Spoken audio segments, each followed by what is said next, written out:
In the days of Darius the Mede, there lived in Babylon a man named Daniel. He had served kings and empires, and now the king had set him over the whole kingdom. An excellent spirit was in him, and the king planned to set him over the whole realm. Then the presidents and the satraps sought to find a ground for complaint against Daniel. But they could find no ground for complaint, no fault at all, for he was faithful, and no error or fault was found in him. Then these men said, "We shall not find any ground for complaint against this Daniel, unless we find it in connection with the law of his God." So the officials came before King Darius and said, "O king, establish an ordinance that whoever makes petition to any god or man for 30 days, except to you, O king, shall be cast into the den of lions." And King Darius signed the document and the interdict. When Daniel knew that the document had been signed, he went to his house where he had windows in his upper chamber open toward Jerusalem, and he got down upon his knees 3 times a day and prayed and gave thanks before his God as he had done previously. Then these men came and found Daniel making petition and supplication before his God. They went to the king and said, "Daniel, who is one of the exiles from Judah, pays no heed to you, O king. He makes his petition 3 times a day."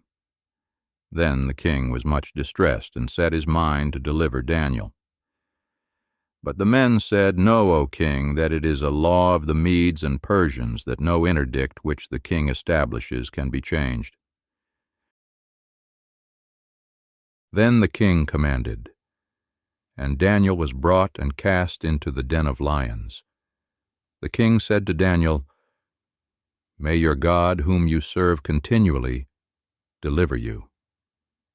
And a stone was brought and laid upon the mouth of the den, and the king sealed it with his own signet.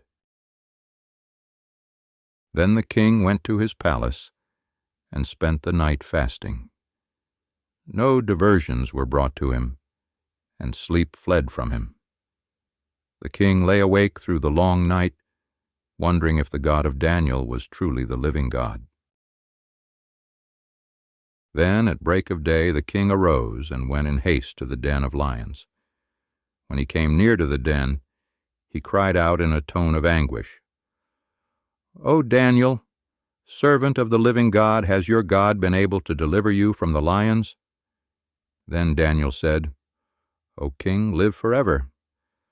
My God sent his angel and shut the lions' mouths, and they have not hurt me."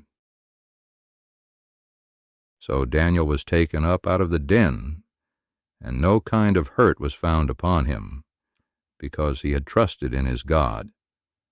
And King Darius wrote to all peoples and nations, "I make a decree that in all my royal dominion men tremble and fear before the God of Daniel, for he is the living God, enduring forever. His kingdom shall never be destroyed. He delivers and rescues. He works signs and wonders in heaven and on earth. He who has saved Daniel from the power of the lions,